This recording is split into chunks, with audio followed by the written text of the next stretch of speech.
Hello, hi, happy Sunday, happy Easter, so good to see you. Today we are going to be reading another Tommy DePaula book. This is called The Clown of God, and it is based off of an old French folk story that Tommy DePaula then retold himself. Before we read this, I do want to let everybody know this is a religious book. It doesn't seem that way in the beginning. It ends up being a religious story, and it's a little bit dark. So, you make the decisions as to whether or not you want to share this. This edition that I have published is by Voyager Books, and the copyright is from 1978. Haha, that's right, I am correct. Before we get started, I'm going to go ahead and read the storyteller's note, so you have a little bit of some background information about it. The French legend of the little juggler who offers the gift of his talent and the miracle that occurs is well known. The version I loved as a child was the one told by the master storyteller. Okay, ready for this? I'm going to try it. Anatole, France. It's probably wrong. In the oral tradition, storytellers through the centuries have told and retold tales, changing them often to fit their own lives and morals.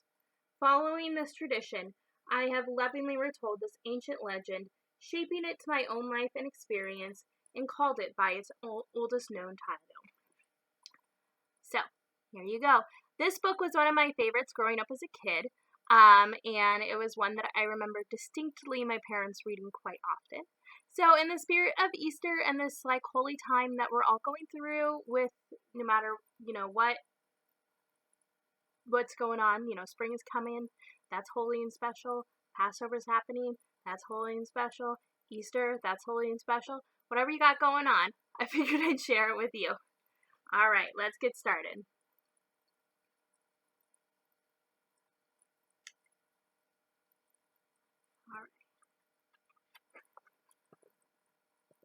Many, many years ago, in Sorrento,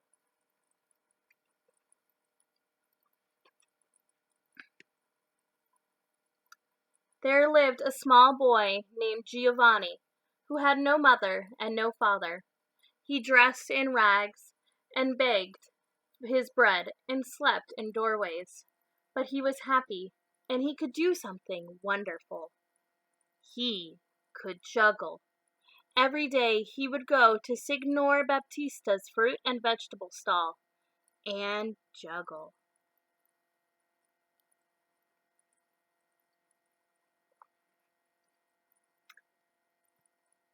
He would juggle lemons and oranges, apples and eggplants, and even zucchini. Crowds would gather to watch, and when Giovanni had finished, they would buy from Signor Baptista. Then Signor Baptista's wife would give Giovanni a bowl of hot soup. It was a very good arrangement.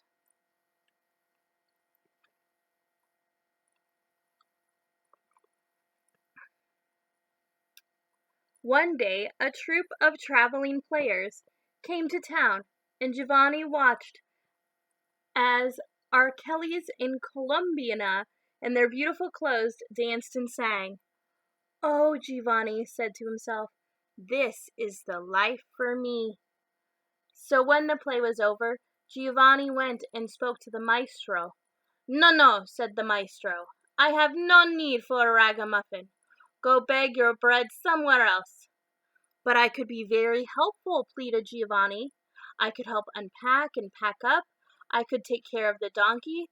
And maestro, added Giovanni, I can juggle.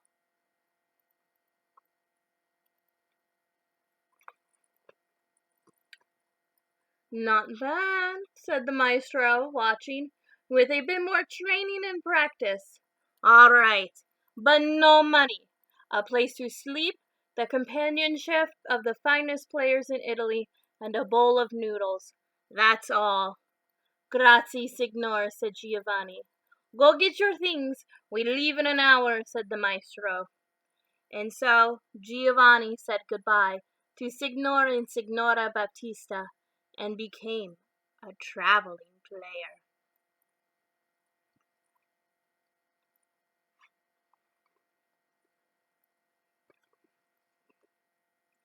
Not long after, the maestro gave him a costume, and Giovanni juggled for the crowds. He would put on a clown's face, step out from the curtain before the play began, bow, open up a colorful bag, roll out a carpet, and begin. He would juggle sticks, plates, then he would balance the plates on the sticks and twirl them. He would juggle clubs, rings, and burning torches.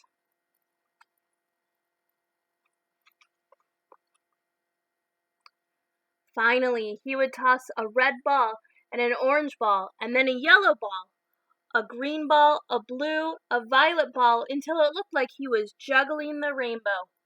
And now for the sun in the heavens, he would say.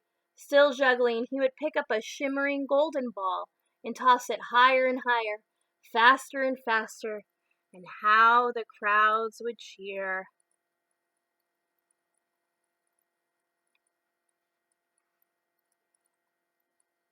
Giovanni became very famous, and it wasn't long before he said goodbye to the traveling troupe and set off on his own. Up and down Italy he traveled. Although his costume became more beautiful, he always kept the face of a clown. Once he juggled for a duke, once for a prince, and it was always the same.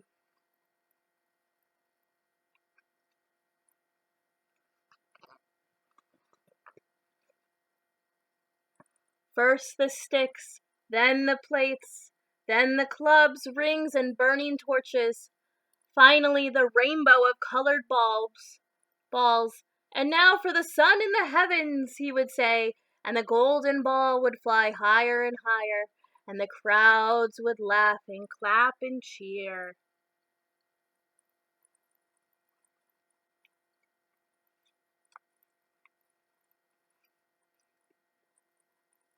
One day between two towns, Giovanni was sitting in the shade of the tree, eating a lunch of bread and cheese. Two little brothers came down the road. "Will you share your food with us, good clown?" they asked. "For the love of God and the blessings of our brother Francis?"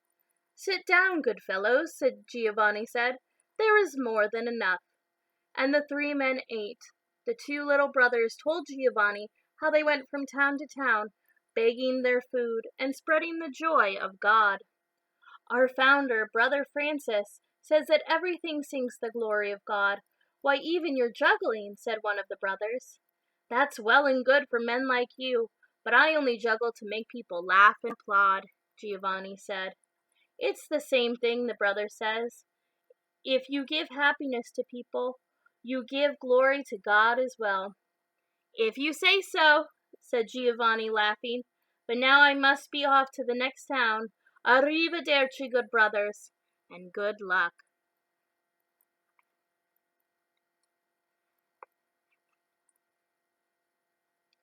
And wherever Giovanni went, the air was filled with his flying sticks and plates, his clubs and rings and torches, and always his rainbow of balls and the sun in the heavens.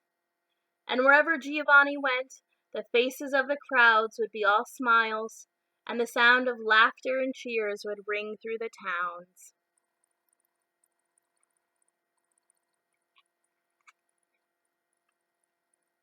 Years passed.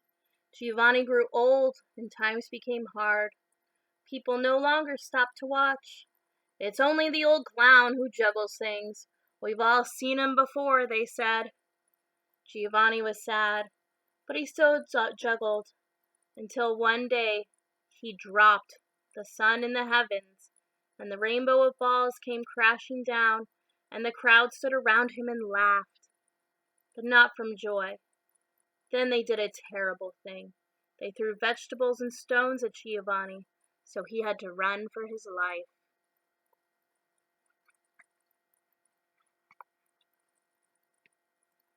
Beside a stream, Giovanni took out his clown makeup, put away his sticks and plates, his clubs and rings and colored balls.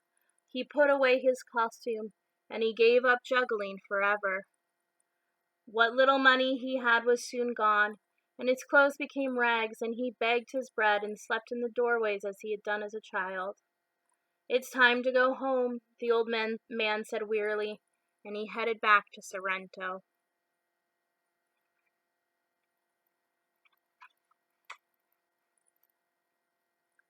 It was a cold winter night when he finally arrived. The wind blew hard, and the icy rain was falling. Up ahead loomed the monastery church of the Little Brothers. The windows were dark. Wet and cold, old Giovanni crept inside and fell into a heap in the corner. Soon he was asleep.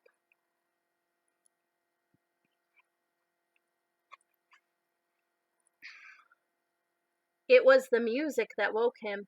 The church was blazing with candlelight and filled with people singing, "Gloria! Gloria!" Giovanni could scarcely believe his eyes. So much beauty!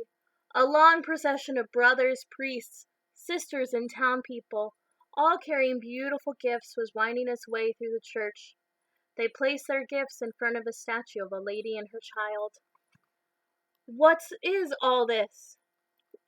asked old Giovanni of someone standing near. "Why, old man, it's the birthday of the Holy Child," the woman said. "It's the procession of the gifts."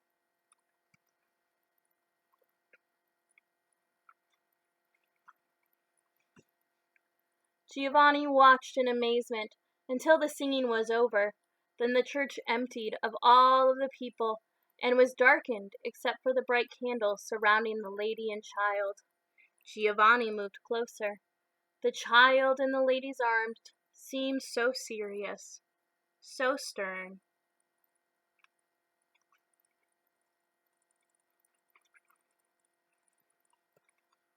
"Oh, lady," said Giovanni, "I wish I had something to offer too. Your child seems so sad, even with all these beautiful gifts. But wait, I used to make people smile." Giovanni opened his bag and shook out his old costume. Then he put on his clown face, bowed, rolled out the little rug, and began to juggle. First the sticks, then the plates. Next he twirled the plates on the sticks, and then the clubs and the rings.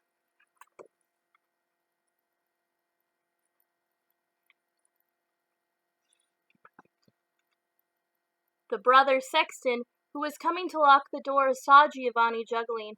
He was horrified. "Father, master," he cried, rushing off to get the priest. "A sacrilege! Come quickly!" But Giovanni didn't hear or notice him. "And now," said Giovanni, smiling at the face of the child, "first the red ball, then the orange."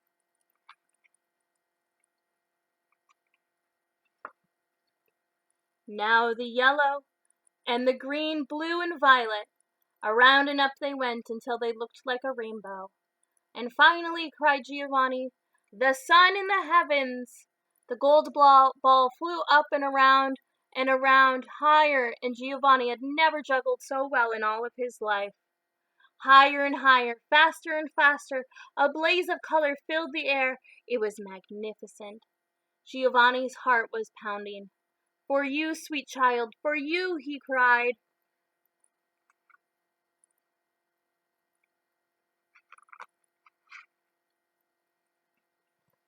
And suddenly his old heart stopped, and Giovanni fell dead to the floor.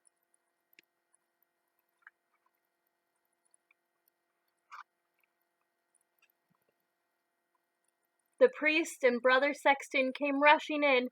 Stooping over old Giovanni, the priest said, "Why, the poor clown is dead. May his soul rest in peace."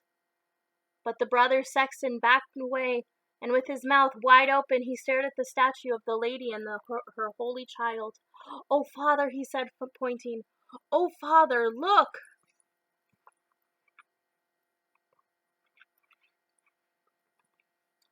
The child was smiling, and in his hand he held the golden ball. All right, the end. And that is The Clown of God by Tommy DePaula. Tommy DePaula also put a little bit of a note in the back if you're interested in art. So he wanted to make sure that this story took place during the Renaissance, which is why a lot of the buildings look the way they do. But it's important to note that the painting that he based the Madonna and Child off of, however, came much, much, much later. So that image that he used is based off of a real piece of art with the child holding a golden ball. But this is not from the Renaissance. It came much later. All right, everyone. That is The Clown of God. Tell me what you think about it. Some people love it. Some people hate it. Some people don't really know what to think about it. I love it. And I think it's awesome. It's part of the reason why I loved clowns as a kid. I hope you all are having a wonderful Sunday. Tomorrow we read Harry Potter, Chapter 10. And I'll see you soon. Bye!